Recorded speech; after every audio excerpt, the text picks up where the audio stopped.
Hi y'all, it's me. I'm back this week with number 5 and 6 money saving tips and ideas for you. One of them will be something I haven't shown before, and then the other will be something I did show before, but there may be new people to scrapbooking or my channel that haven't seen it, and I think it's a good idea, so I will revisit that. Hope you're enjoying your Martin Luther King Day off. We actually had a sunny day for a while, and then all of a sudden it got super cloudy, so we may get some rain here in California.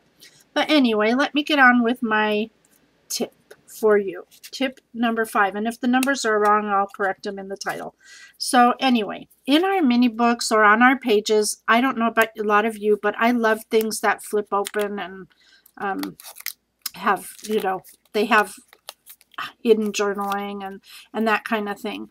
The problem that there is when you do these things is the binding, the little seam here, the binding, and that's what I'm going to be showing you today.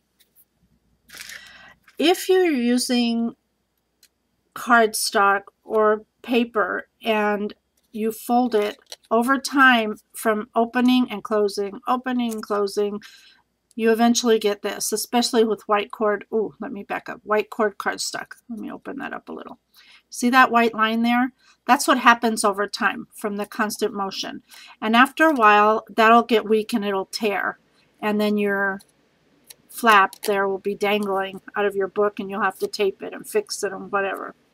That happens especially with white cord cardstock, and also if you do not fold the paper on the grain. And paper is like fabric. It has a grain. I've mentioned this before in my videos. If you get a piece of paper and you hold it between your fingers, let me see if I can hold it this way.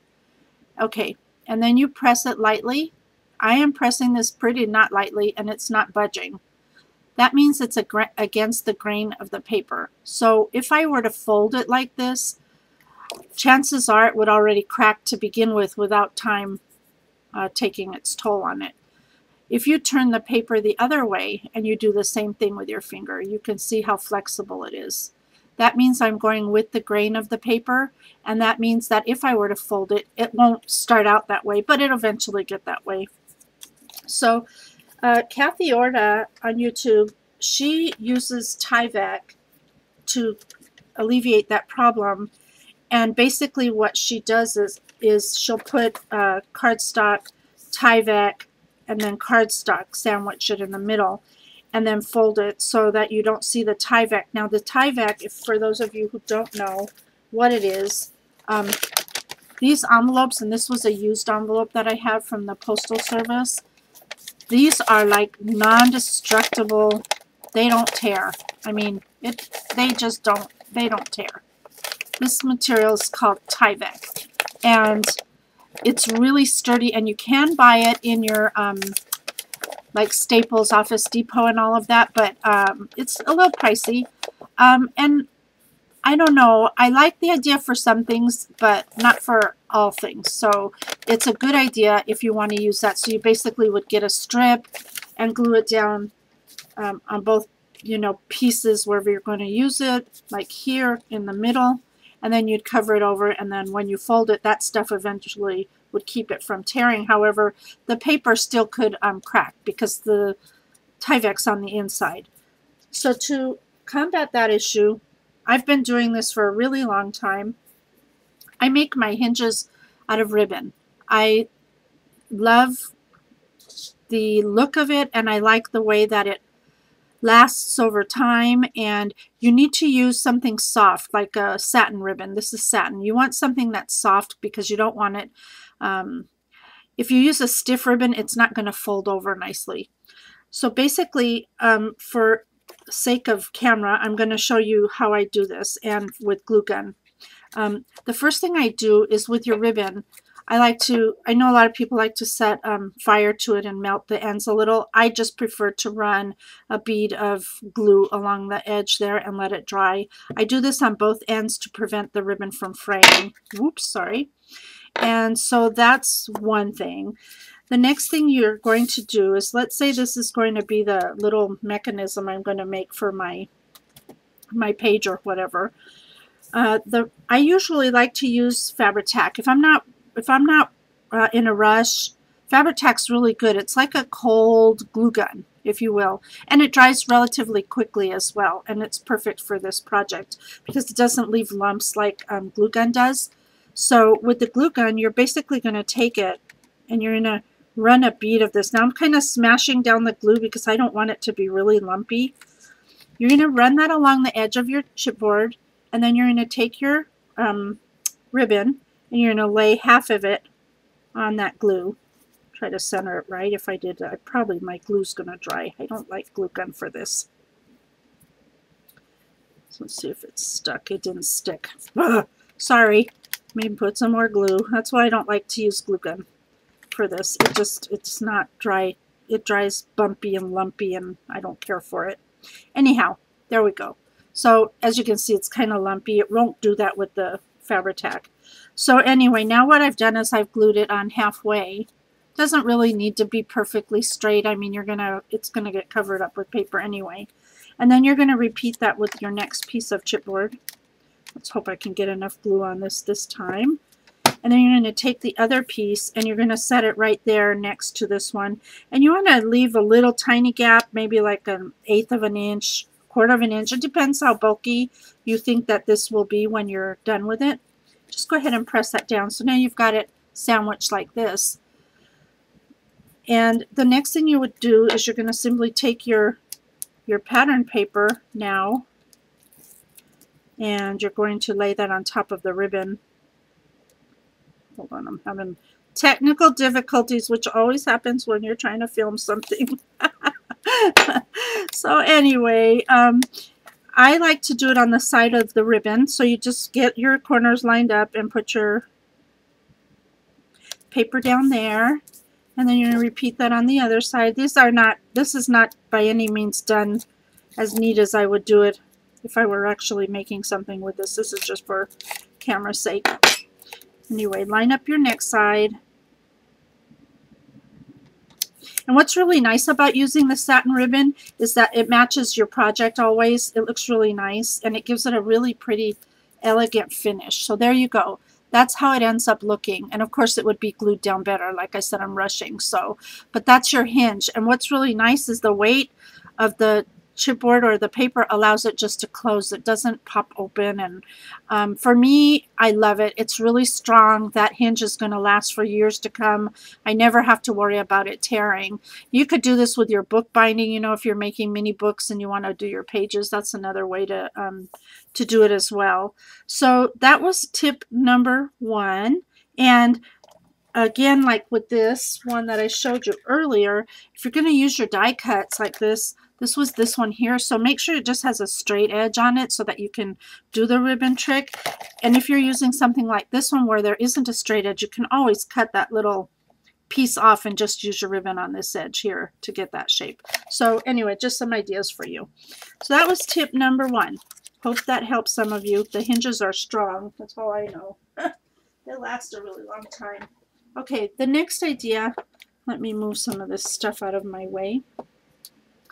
The next idea is one that I did long ago, and it has to do with these little knobs that we use to open our mini books. And I made these using some simple products, and I'm going to show you how to do that. Now, they're really nice because you don't have to fuss with them very much. They're pretty relatively fast to put together. So these are some gems that I got from Pro 31, and I need those. I need some other beads and some bead caps and some wire, and this is really thin wire. You can get it at I get it at our dollar store. You get like 3 rolls for $1 or something. It's for picture hanging, I believe, if I'm not mistaken. I'm just going to go ahead and cut off a piece of that so I can show you what to do here. So what we want to do is we want to get a gem or a bead, and you want to stick your wire through that gem or bead there, as you can see here. Once it's through, you want to kind of pinch it kind of close to the bottom there, just so the wire comes into the center like that. And then you want to take your bead cap, and for these you'll need a bead cap because there isn't a flat surface excuse me, at the bottom. Simply stick the wires, and I hope I can do this off, not really can see what I'm doing. You want to run your bead cap up there like that. Now, normally I wouldn't use a glue gun again. I would use glossy accents or something better, but for sake of camera, I'm going to use a glue gun. You put some glue in your bead cap and you push that up onto your bead. Excuse me. I have a frog in my throat. Anyway, okay, so now I've got the bead cap on there and it's on the wire. These actually would be cute as stick pins in your work too, but anyhow, that's not what I'm using it for. So now you have this contraption. All you need to do is in the cover of your mini, before you apply your paper to both sides, you could apply it on the one side, you'd need to.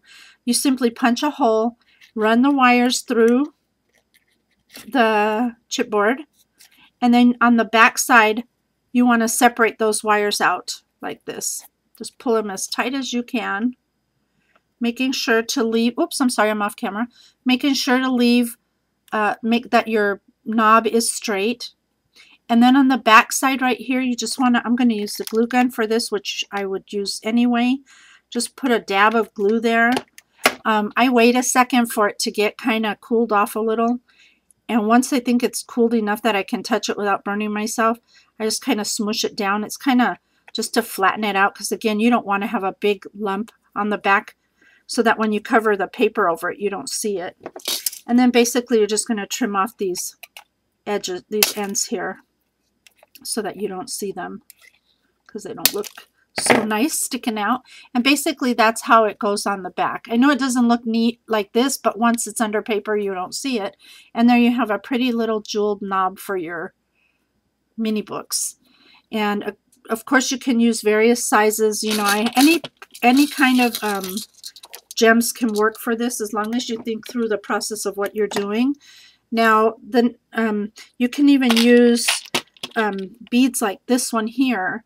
And to do something like this one, you don't even need the bead cap. What you do need is you need something that has a bead at the end. Now you can either take your wire and you can, let me get a small bead on here, and use a tinier bead like this one. I'm sorry, I'm trying not to be off camera, but it's hard to see the bitty holes when you're old like me.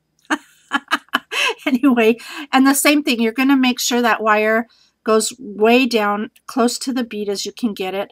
And then when you have a bead that has a hole that's top and bottom, you're going to need something to hold the bead on the wire. So by doing that and slipping it down in the bead and pulling it taut, let me see, my bead moved a little bit.